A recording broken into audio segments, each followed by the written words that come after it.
Hi, it's Terri from House of Aquarius, and I just wanted to do a very quick review, unboxing I guess, of the Mystic Faerie Tarot. Before I start, I'm just going to say that I've got my two kids here, so it's really noisy. I've got no makeup on. It's hectic here right now, so I just wanted to do a really quick video, and it's just, you know, keeping it real, this video, right? The Mystic Faerie Tarot. I did do this unboxing just before on the YouTube capture, and it didn't, I keep looking down here, I don't know why, it didn't like it for whatever reason, so I've unboxed it, but I've put it back together, so to unbox it again. So that's why the cards are out of the plastic when I get to that. A friend of mine, we had a pagans in the pub moot probably 2 or 3 months ago, 3 months ago probably, talking about the topic of fairies and, you know, how we work with fairies if we do, and that kind of thing, and showing respect to the fae. And one of my friends bought this deck along, and I really just loved the artwork and just fell in love with it. So I thought, right, well, next time I see that for a reasonable price, I'd buy it. So I saw it on bookdepository.com for, I'd have to check again. I think it was under $30. So I thought, why not? I'll get it. I've just been paid for a reading.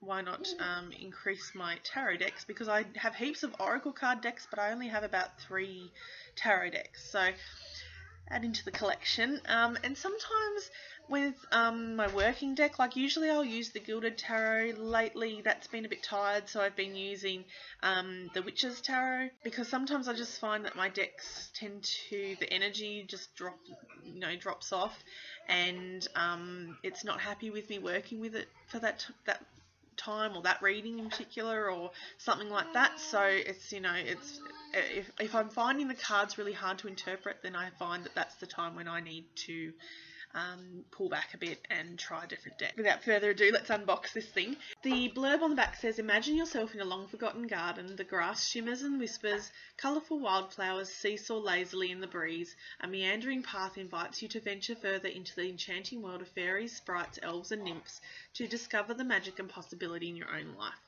The artwork is by Ravenscroft, and the text guidebook inside is by Barbara Moore. Barbara also did the guidebook for the Gilded Tarot, which is why I recognised the name, and I didn't know why I recognised the name until I went back to it. So the deck is obviously a 78 card deck, and the book is 312 pages. Now, opening the box, we have the guidebook, which is just called A Guide to Mystic Faerie Tarot. Okay, so the book itself has inside, it has obviously an introduction and a little bit about the artist and the author, then a little bit about why tarot, and then it goes into the major arcana. I really love the layout of this book. Obviously I'm yet to work with the cards or the book, because I've only just got it today and I haven't really had a chance to play with it yet, but the layout of the book is really appealing.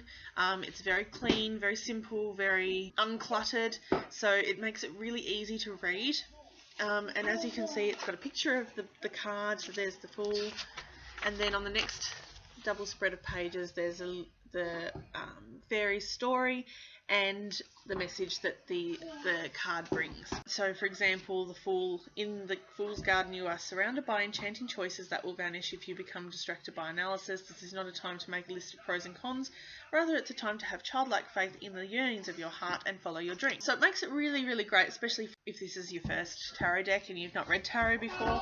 I think it makes it really nice and easy to understand and to follow. And going into the suits, it's the same sort of outline. There's just the picture of the card on one page, and on the following pages, 1 or 2 pages after that, it has the meaning and the story for the card. After all the explanations of each card, there is a little chapter about visiting the fairy gardens, so creating sacred space, asking a question, selecting the spread, shuffling the cards, how to lay out the cards and interpret the reading, and then thanking the fairies for their help and cleansing and storing the cards. And then there's a chapter about spreads as well, so it's got a typical 1 and 3 card spreads called the Dewdrop and the Lily Pond. There is also a fairy ring spread, a 2 paths in the garden spread, so making a decision, love me not Daisy spread, so that's a cat, so that's obviously, you know, if he loves you or loves you not. or sheep. Your birthday sunflower spread. So that is about, you know, a spread that you can do on your birthday to predict or give some insight to the next 12 months. Rose petals, so obviously to do with love and romance. Acorn to oak, so dreams, you know, building towards a house or a new job or whatever that might be. A nighttime forest stroll spread, so that is about where things are a little bit scary and overcoming your fears about what's going on in your life. Then there's a chapter about sample readings, so there's some ideas there on how you can interpret the cards. And then also, which I really like about this deck, is that there is a quick reference guide. So you've got a little bit of a cheat sheet in the back, especially helpful for new beginners to the tarot. And it just provides swords, so it's got ace is a problem, 2 protection, 3 heartache, 4 rest, 5 discussion, 6 decision, 7 haste, 8 restriction, 9 cruelty, 10 hope. So that's that. Moving on to the cards themselves. The box here, the book would be in on top when you get it.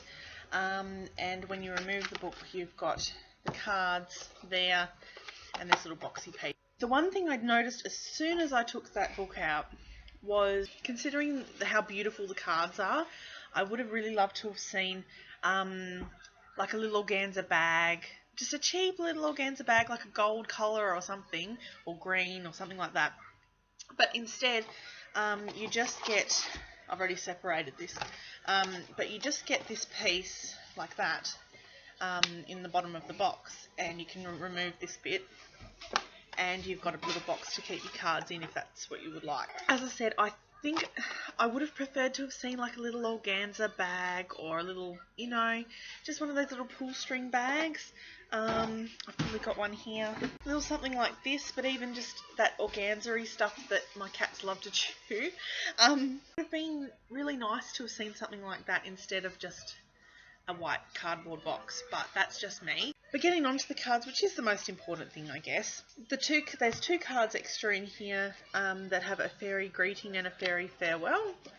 So you can invite the fairies into your sacred space if that's what you would like to do, to provide some guidance while you do your tarot reading, and then you can farewell them with your little farewell. Then the cards themselves, if you can see, I don't know if you can, oh yes, kind of, the border is metallic-y gold, which is really pretty and a lovely touch. The backs of the cards are excellent. I like this sort of style of the back of the card because you can't tell when it's face down whether it's in the reverse position or not, and sometimes it's nice to have that bit of secrecy before you flip the card over. If I look to my Witch's Tarot, which I'll just pull out, cards have, it's a beautiful image on the back, but it's got this blue at the bottom and this pinky purpley colour at the top, so you can tell when before you flip them over where the top of the card's going to be, and take some of the mystery out, which I don't really like. I like to not know if it's in the reverse position before I flip it over, if that makes any sense. I don't know, it's just one of those things that I don't really like in cards, although the Witch's Tarot is a fantastic deck to work with, I've found. But yeah, I just prefer not to have that indicator on the back of the card. So I just kind of like that mystery aspect to it, and it's kind of nice when you're doing a reading for a client that they don't even know that it's in the reverse position or not. So anyway, just a personal thing. So I'll show you some of the cards here. Here's the Fool. This is all going to be in reverse mirror image, so sorry for that. I can't really do much about that. The Priestess, which would normally be the High Priestess. They've got the Priest instead of the Hierophant in this deck. And the Strength card has a little dragon instead of a lion. They're all just beautiful cards. The Star and the Moon.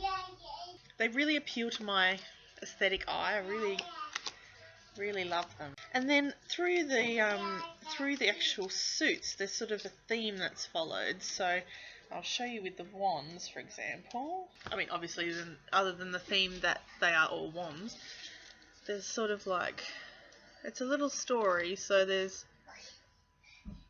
2 little fairies there, and there's 3, and there's 2 again, and they kind of seem to be growing up as they go along, which is really kind of sweet. And then we reach the Knave, the Knight, the Queen and the King. So all in all, they're beautiful cards, and I can't vouch for how they read for me yet personally, because obviously I've only just received them. But they're just gorgeous cards, even just to sit and look at. They're just beautiful. So now my children need me, so I'm going to leave it at that. But yeah, that was the Mystic Faerie Tarot. So if you liked this review, please give it a thumbs up. And I'll be back another day with, I'm going to actually do a journey through the tarot, at least through the major arcana to start with. We'll see how we go. Okay, thank you so much for watching, and see you later. Bye.